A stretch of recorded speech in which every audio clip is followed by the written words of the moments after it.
Welcome to Self-Improvement Sunday, day 91 of the 2-Minute Author Challenge. Today's quote is a beautiful and yet simple one. My faith strengthens me. Think about that for a moment, whether inside or outside of a religious context. Because I don't think this is a statement that's meant for just people of faith or of a specific faith. I think this is meant for everybody. Because no matter what your faith is in, at some point, it needs to come back to the point of, I need to have faith in myself and faith in my abilities if I want to write and finish and publish my book, right? So with that context in mind, I just want to talk about this a little more. So faith is a really, really empowering thing, even if you don't believe in God. I truly believe that. 12 Steps of Alcoholics Anonymous, for example, talks about the necessity of believing in a power greater than ourselves. They don't talk about God because they know that some people are going to be turned off by that. So they have a different phrase, they have a different mindset set around that.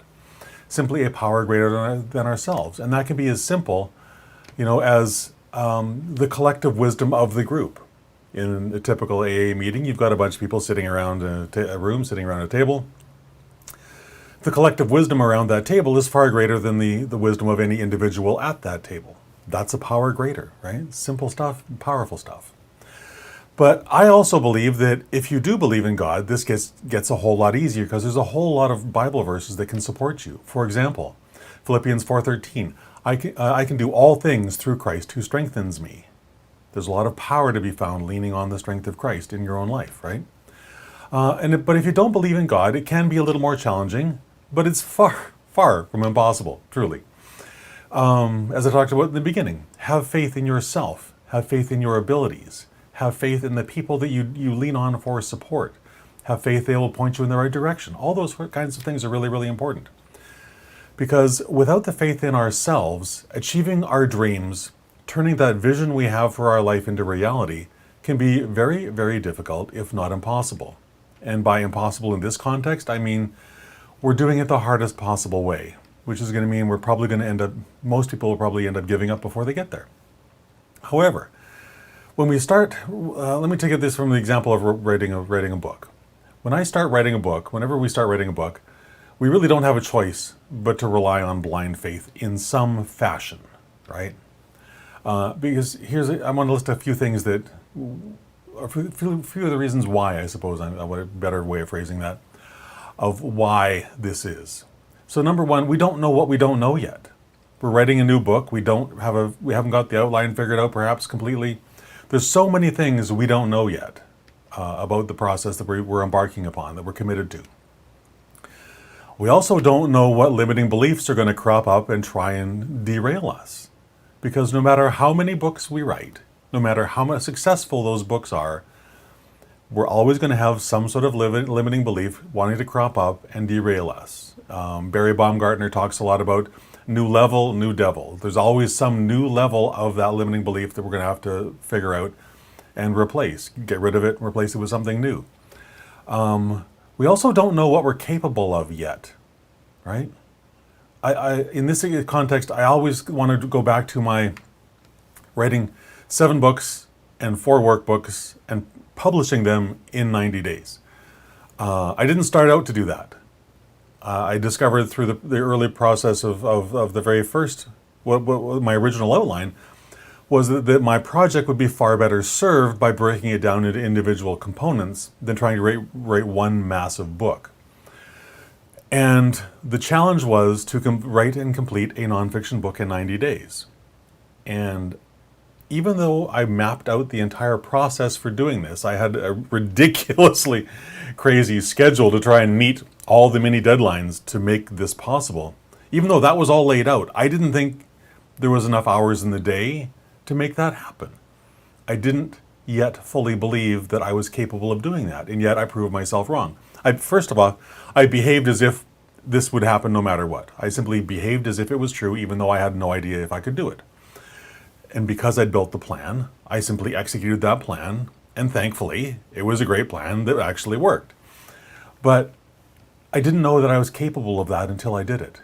Just like you're not capable of doing whatever the goal you have in front of you right now. because you haven't done it yet. So have faith in yourself, have faith in your abilities, have faith in the fact that you have no idea what you're actually capable of because you've never tested the limits of that boundary.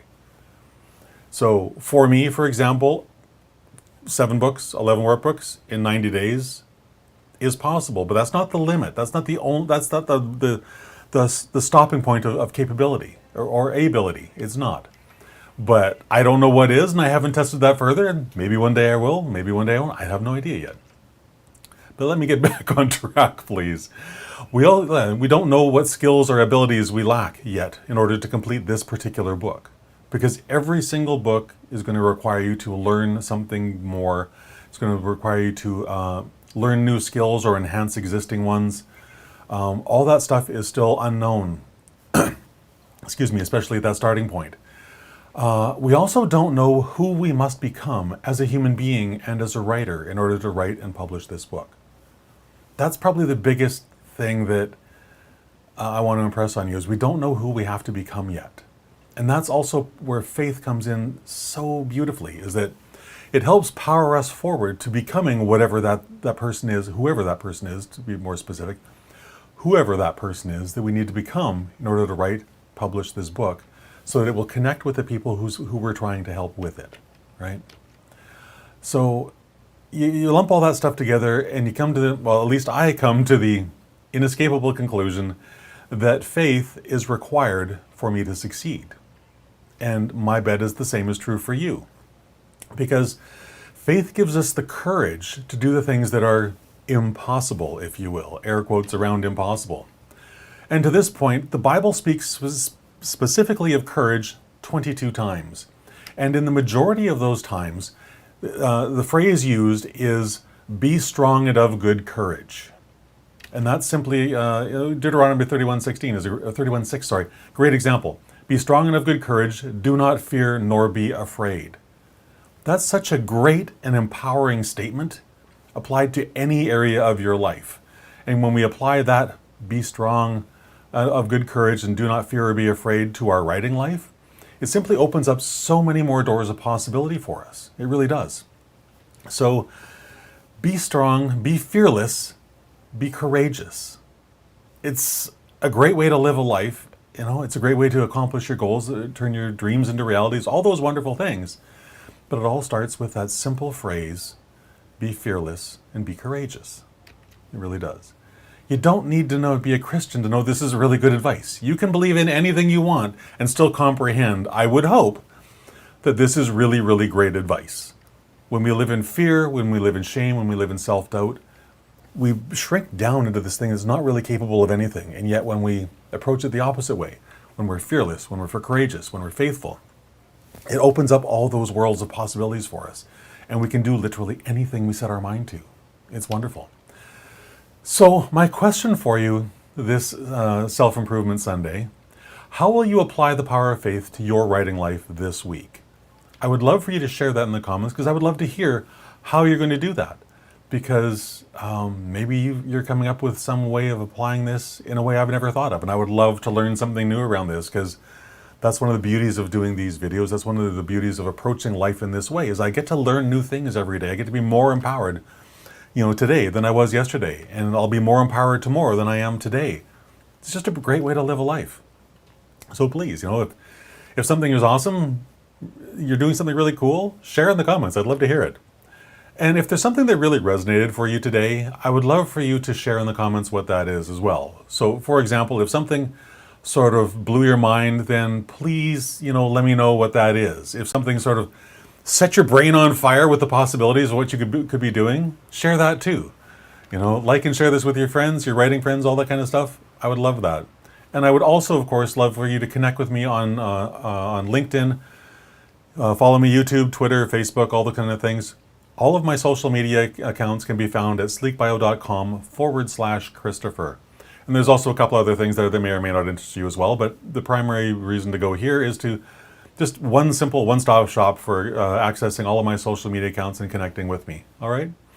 So I hope that today's message was interesting. I hope it resonated for you in some small way, and that if nothing else, that you move forward tomorrow, whatever your plan is for Monday morning, that you move forward into that plan with, at a bare minimum, faith in yourself, because that will give you so much more strength to get everything done. All right? So with that, I hope you have a fantastic, fantastic rest of your Sunday afternoon, and I will talk to you again tomorrow at 3 o'clock. Bye for now.